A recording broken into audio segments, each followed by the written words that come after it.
If you struggle with intrusive thoughts, this one is for you. So when you're struggling with anxiety, you get a lot of intrusive thoughts, right? Like, what if it's this? What if the doctors have missed something? What if by the time someone figures it out, it's going to be too late? What if this new pain or ache means it's this? And so what's happening is that you get a lot of these intrusive thoughts. And so what a lot of people try to do is they try to fight these thoughts. They try to analyze them. They're like, okay, well, what if it is this? Well, then what if it happens if this happens? What happens if that happens? Oh no, I'm too scared to do this. I'm too scared to do that. And then what happens is that these intrusive thoughts end up getting more fuel. What the idea is that a lot of people think that if you figure out or fight these thoughts, the thoughts end up going away. But here's the thing, fighting with the thought only makes it come even stronger. The phrase, if you resist a thought, it persists, meaning if you try to fight it, it comes back more. What happens over time is that these what-if scenarios seem very likely, and the more you analyze it and the more you try to figure it out, the more likely it seems. And so here is the hack.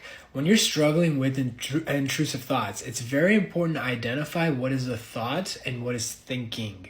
Yeah, they're not necessarily the same thing.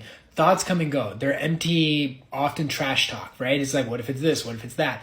It's just emptiness. It's just your anxiety trying to find something so that it stays alive. Thinking, though, thinking is an active participation, right? If you're thinking about something, that actually requires energy, right?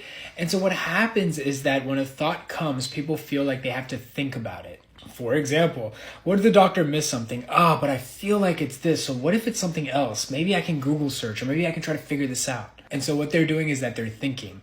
Now, it's the thinking that fuels the thought. The more you think about it, the more the thought comes. What people naturally try to do is they try to stop a thought. And that never works because, again, if it persists, then if you resist, it persists, right? It comes back even more. But if you just let the thought come in, but not actively participate in it, well then the thought burns itself out. Now, this doesn't mean you're distracting yourself all the time, or you're doing this, or you're doing that. Really what you're doing is you're acknowledging the thoughts there, and then you're just letting it be. You don't have to analyze every single thought. I think humans get, 30 to 60,000 thoughts a day. You don't have to analyze and figure out every single one. This means even the scariest one, because the thing is that if you've gotten everything ruled out, you're good. If you focus on the anxiety, all of this ends up going away. So don't involve any sort of thinking. Let a thought come in and you'll see the thoughts burn themselves out and you never had to do anything about it. If you want to learn more about how to overcome this, check the comments. There's a bunch of free resources.